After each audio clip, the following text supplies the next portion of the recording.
주제는 감사의 생활입니다. 하나님과의 관계에서든 사람과의 관계에서든 이 감사의 생활이 쉬울 듯 하지만 결코 쉽지 않은 것 같습니다. 그리고 서로에 대한 감사가 약해지면서 이 시대의 인간관계는 점점 더 또 삭막해져 가는 것 같습니다. 이런 때에 오늘 말씀을 통해서 믿음의 백성들이 하나님 앞에 감사의 삶을 살아간다는 것이 어떤 의미가 있는가 우리가 함께 살펴보며 잠시 은혜 나누기 원합니다. 오늘 본문은 예수님께서 10명의 나병 환자를 고쳐주신 사건을 기록하고 있습니다. 예수님 당시 유대인들은 나병을, 이 한센병을 죄 때문에 하나님의 저주를 받은 것으로 여겼습니다. 굳이 나병이 아니더라도 유대인들은 중한 병이라고 판단되면 그 사람에게 죄가 많아서 병에 걸렸다라고 생각하는 경향이 있었습니다. 한 예로 요한복음 9장 1절에서 3절에 보면 예수님과 제자들이 길을 가다가 나면서부터 보지 못하는 맹인을 만나게 됩니다. 그때에 제자들이 그 사람을 보고 예수님께 던지는 이 질문이 전형적인 유대인적인 사고입니다. 예수님, 이 사람이 맹인으로 난 것이 누구의 죄로 인함입니까? 자기의 죄 때문입니까? 그 부모의 죄 때문입니까? 맹인으로 태어난 것도 죄가 되는 세상, 그런 유대인적인 사고를 전제할 때 당시 유대인들은 후천적으로 생겼던 나병은 엄청난 죄악 가운데 받은 하나님의 형벌이다라고 생각할 수밖에 없었던 것입니다. 얼마나 죄가 많으면 나병에 걸렸을까라고 생각하는 거죠. 이 나병에 대한 성경적 규례는 레위기 13장 14장에 잘 나옵니다. 레위기 13장 45절 46절에 보면 그 병이 얼마나 사회적 천대를 받던 병인가를 알 수 있습니다. 레위기 13장 45, 46 같이 읽겠습니다. 나병 환자는 옷을 찢고 머리를 풀며 윗입술을 가리고 외치기를 부정하다 부정하다 할 것이요 병 있는 날 동안은 늘 부정할 것이라. 그가 부정한즉 혼자 살되 진영 밖에서 살지니라. 아멘. 삶의 모든 권리를 다 박탈당한 채 살아야만 하는 병, 자신을 향하여 나는 부정합니다, 나는 부정합니다, 가까이 오지 마세요, 저는 부정합니다 라고 크게 외쳐야 했던 병, 한마디로 나병 환자는 사회에서 격리되고 추방당한 그런 불쌍한 사람들이었습니다. 당시 사람들이 나병을 왜 부정한 병으로 보았는지, 왜 죄 많은 사람이나 걸리는 병으로 취급했는지는 이 나병의 진행 과정을 보면 우리는 쉽게 이해가 됩니다. 일단 나병은 호흡기나 피부에 난 상처를 통해서 감염이 된다라고 현재도 그렇게 추정합니다. 정확한 원인은 모릅니다. 의학적으로 호흡기나 피부에 난 상처를 통해서 감염된다라고 추정하기는 하지만 정확한 감염 경로는 밝혀지지 않았습니다. 즉 나병은 자신도 모르게 감염되는 병입니다. 또 한 번 감염되면 감각신경이 서서히 죽기 때문에 나중에는 꼬집거나 살점이 떨어져 나가도 모르고 심지어 불에 살갗이 타더라도 아픔을 느끼지 못하는 것입니다. 참 무서운 병이죠. 다행히 요즘은 좋은 약이 많이 개발되어서 초기에 발견되면 얼마든지 완치가 가능하고 좀 경과되더라도 어느 정도의 완치는 이루어진다라고 합니다. 그러나 불과 얼마 전까지만 해도 나병은 인간이 만든 약이나 의술로 치료가 불가능했기에 저주받은 병, 하나님의 형벌로 받은 병이라고 여겨졌던 것입니다. 이런 나병의 특성과 관련하여서 먼저 한 가지 생각해 볼 것은 이 나병의 특징이 죄의 속성과도 너무나 흡사하다는 것입니다. 나병은 자신도 모르게 감염되듯이 죄도 자신도 모르는 사이에 사탄의 유혹과 시험에 의해서 감염되는 것입니다. 때로는 알고도 우리가 죄악 가운데 거하지만 때로는 나도 모르는 사이에 죄 가운데 거할 때가 많습니다. 또 나병에 감염이 되면 감각신경이 서서히 죽게 되듯이 이 죄도 심령에 틈타게 되면 마치 가랑비에 속옷 젖는 줄 모르듯 우리의 영혼은 서서히 죄로 물들어 타락하게 되고 죄에 점점 무뎌지게 되는 것입니다.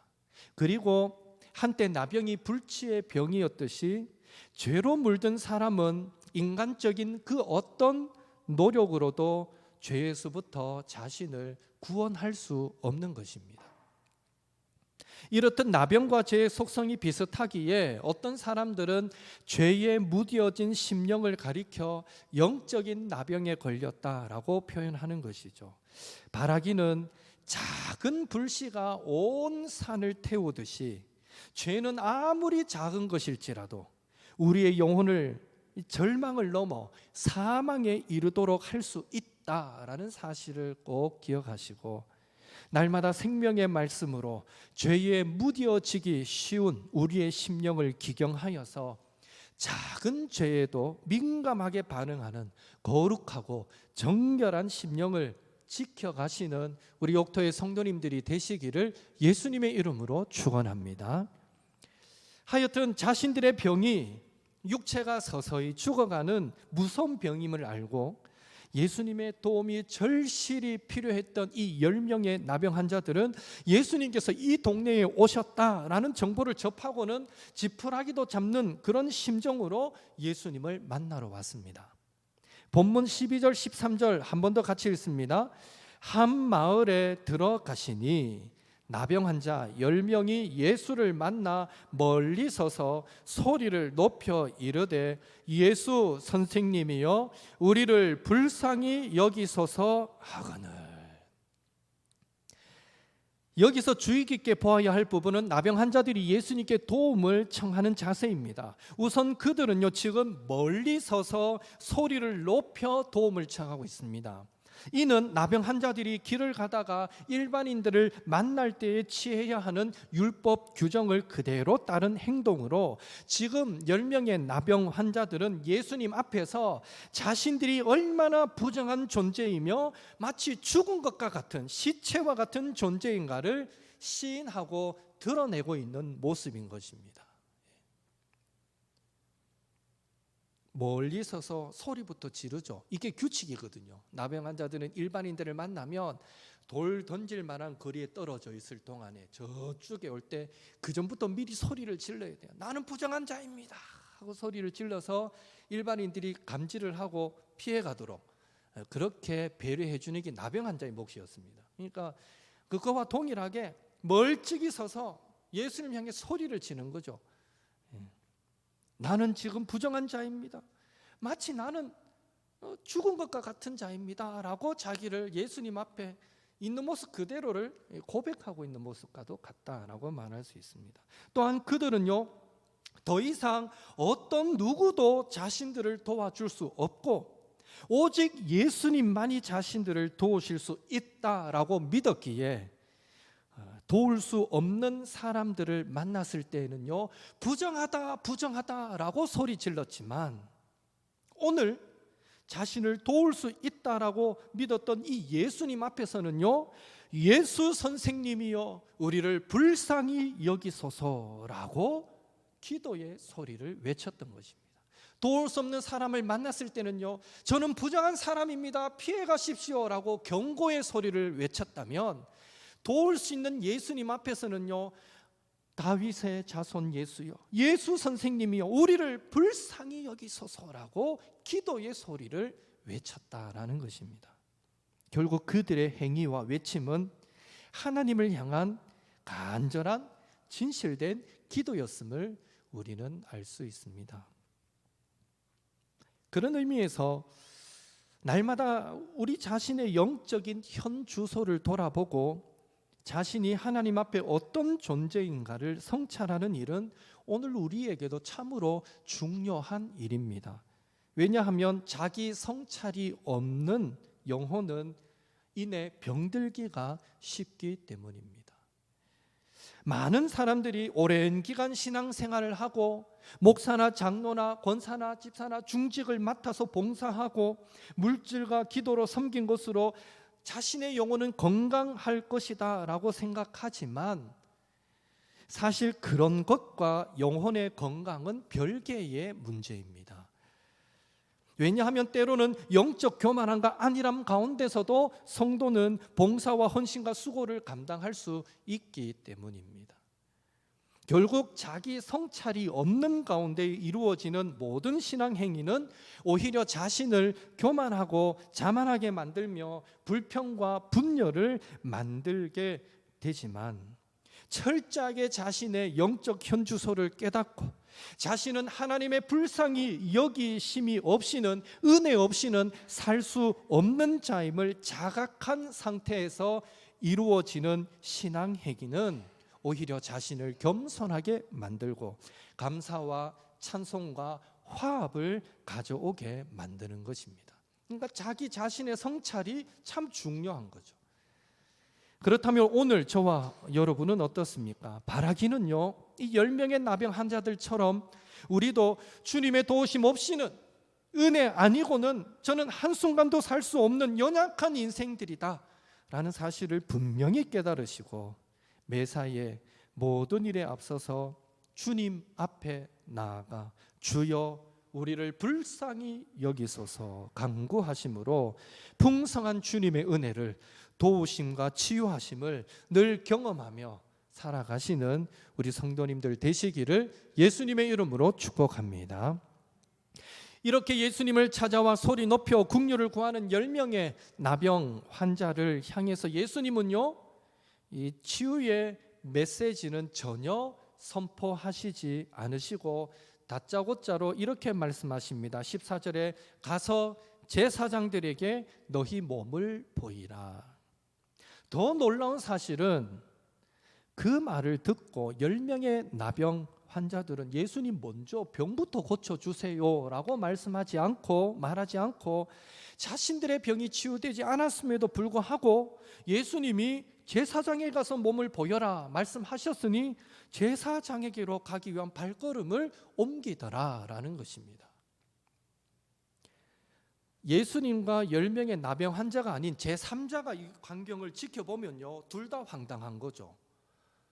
치유하지도 않고 제사장에 가라 하는 예수님이나 또 그런다고 예하고 또 가는 이 10명의 나병 환자나 제3자 입장에서는 정말 황당한 모습입니다.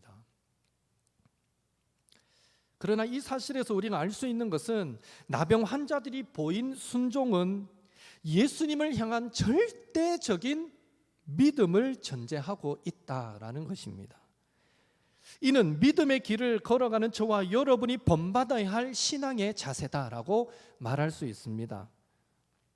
주님의 말씀을 믿음으로 순종한 결과 이 나병 환자들은요, 제사장에게 가다가 그 가는 길에서 나병이 깨끗하게 치유되는 은혜를 체험하게 됩니다.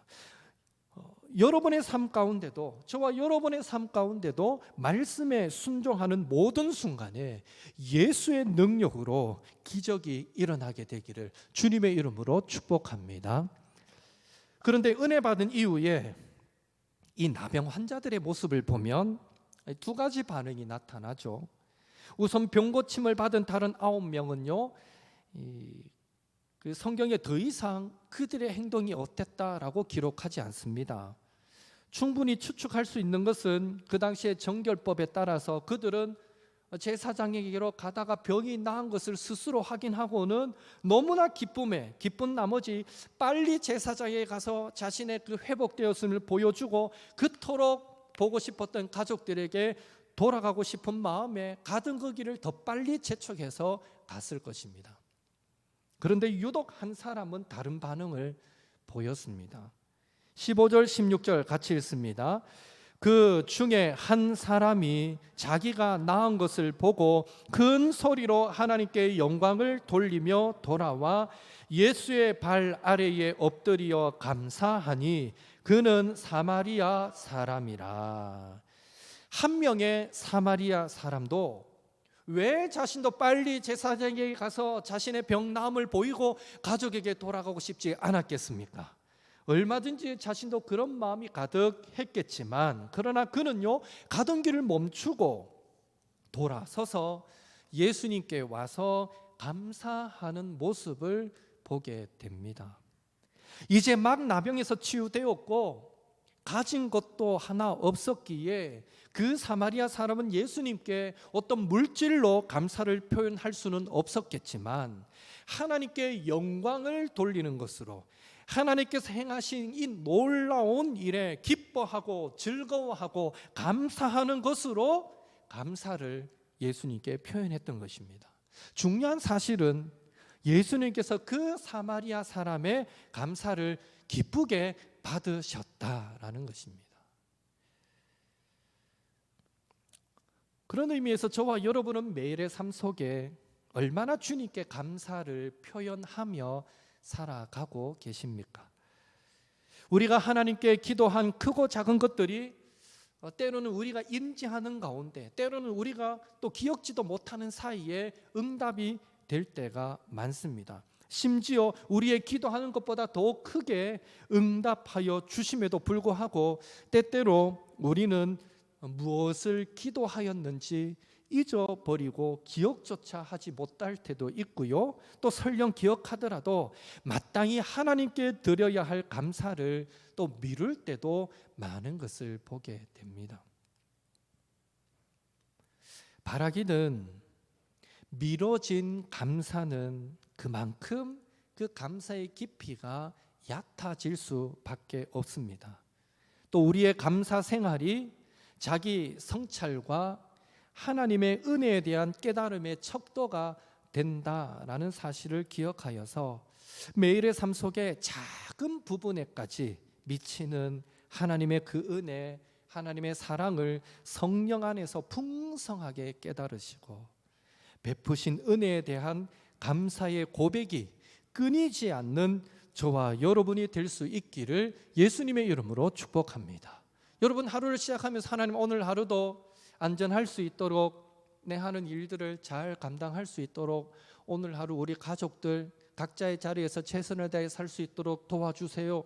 우리 그런 기도 흔히 매일 반복적으로 하지 않습니까? 하루를 보내고 정말 이 하루를 무사히 보냈어요. 아무도 다치지 않았고 또 내가 하던 그 일들 평상시처럼 문제없이 잘 감당하였고 온 가족이 하루 일과를 다 마치고 집에 돌아와 잠자리 드는 순간, 여러분 얼마나 하나님께 감사하십니까? 이 하루를 두고 얼마나 감사하십니까? 매일매일 사실은요, 우리 기도가 사실 매일매일 응답되고 있는 거예요. 얼마나 감사하고 계십니까? 너무 일상적이어서, 너무 반복되는 삶이어서 우리의 감사가 얕아진 것은 아닌가, 이런 생각도 해봅니다. 아무쪼록 삶의 작은 것까지 기억하시면서 우리가 매일매일 삶 속에 하나님을 향한 이 감사의 고백이 정말 끊이지 않게 되기를 다시 한 번 더 예수님의 이름으로 축복합니다. 결국 예수님은 감사하기 위해 돌아오지 않은 9명을 향하여 그 9은 도대체 어디 갔느냐라고 말씀하셨지만, 이제 감사하기 위해 돌아온 한 명의 사마리아 사람에게는 놀라운 말씀을 주십니다. 19절 같이 읽겠습니다. 그에게 이르시되 일어나 가라, 내 믿음이 너를 구원하였느니라 하시더라. 아멘. 여기서 구원하다라는 이 단어는요, 이 원어적인 의미가 다양합니다. 구원하다, 해받지 않게 하다, 보존하다, 치료하다, 보호하다, 다양한 의미가 이 안에 있습니다. 즉 예수님은 지금 이 한 사마리아인에게 내 믿음이 너를 구원하였고 내 믿음이 너를 치료하였고 내 믿음이 너를 보호하였느니라 라고 지금 말씀하고 계시는 것입니다. 지금 예수님은 몹쓸 병에 걸려서 자신을 구원받지 못하고 은혜 받지 못할 자라고 여기며 살아왔던 사마리아 사람에게 육신의 질병을 치료하여 주신 것만으로도 감사한데 영혼 구원까지 허락하여 주셨고 이것이 너의 믿음 때문에 가능했다라고 격려까지 해주고 있는 것을 보게 됩니다. 9명의 나병 환자와 1명의 나병 환자의 차이는 단지 감사를 표현하였느냐 표현하지 못했느냐의 차이일 뿐인데 그들이 받아 누리게 되는 축복에는 엄청난 차이가 있음을 우리는 보게 되는 것이죠. 멕시코의 한 마을에 온천과 냉천이 바로 곁에서 가지런하게 솟아나는 지역이 있답니다. 정말 좋죠. 여기는 부글부글 온천물이 나오니까 여인들이 여기 가서 빨래를 이래 씻어서 삶는 효과를 내고 이것을 다시 이제 찬물에 와서 씻어가니까 얼마나 깨끗하게 빨래가 됩니까? 관광객이 왔다가 그 모습을 보고는 통역사한테 물어봤습니다. 이야, 이 동네 여인들은 뭐 매일매일 감사가 넘치겠습니다. 어떻게 이런 곳이 있습니까? 여기는 뜨뜻한 물 나오고 여기는 찬물 나오고 이렇게 빨래하기 좋으니 얼마나 감사가 많겠습니까? 이러자 이 멕시코 통역사가 이렇게 말했답니다. 웬걸요? 이 여인들은 늘 불평에 가득 차 있습니다. 왜냐하면 찬물 또 신물 나오는 건 좋은데 왜 비누는 안 나오냐고 늘 불평하고 있습니다 라고 말했다는 거죠. 예, 참 사람의 욕구는 끝이 없고 불평하려고 마음 먹으면 끝이 없는 것 같습니다. 감사하기보다 불평하기 쉬운 것이 가만히 내버려 두면요, 감사하기보다 불평하기 쉬운 것이 우리 사람이고 우리 사람의 마음인 것 같습니다. 그것은 어쩌면요, 감사하는 삶이 훈련되지 못했기 때문은 아닌가라는 생각도 해봅니다. 이미 우리는 예수님을 구세주로 고백함으로 구원받았기에 오늘 이 비유에서처럼 감사의 표현을 통해서 영혼의 구원을 얻게 되는 일은 없겠지만 오늘 이 본문과 비교해 볼 때 우리는 이미 예수 믿고 구원받았기 때문에 나병 환자처럼 그 이후에 감사를 통해 다시 영혼 구원까지 받는 이런 일은 없겠지만 그러나 삶의 작은 부분에서 감사의 고백이 우리에게 있느냐 없느냐는 우리 영혼이 얼마만큼 예수님 안에 깊이 거하여 그분과 아름다운 교제를 맺으며 살아가느냐 그렇지 못하느냐를 분간하는 중요한 기준이 된다는 것을 꼭 기억하시기 바랍니다. 바라기는 지금도 예수님은 삶의 세밀한 부분까지 작은 부분까지 저와 여러분과 함께 하기를 원하시고 또한 삶의 작은 부분까지 주님께 감사의 마음을 표현하기를 원하신다라는 사실을 기억하시고 당연한 것 같아요. 자녀들 다 키워보셔서 아시겠지만 자녀들이 이 작은 것에도 아빠 고마워, 엄마 고마워요, 감사해요 표현하며 그 부모 마음이 얼마나 기쁩니까? 예, 동일한 것 같아요. 우리도 삶의 작은 것에 하나님께 감사할 줄 알면 하나님의 마음이 얼마나 기쁘실까 그런 생각을 해봅니다. 우리를 생명 다해 사랑하신 예수님께 감사를 표현함에 있어 인색하지 않는 저와 여러분이 되기를 바라고요. 특별히 우리의 감사가 오직 은혜로만 살 수 있다라는 자기 성찰을 통한 감사가 될 때에 그 깊이 또한 깊어질 수 있다는 것을 기억하여서 늘 진실되고 아름다운 감사의 고백들이 우리의 자기 성찰을 통해서 끊임없이 이어지게 되기를 다시 한 번 더 예수님의 이름으로 축복합니다.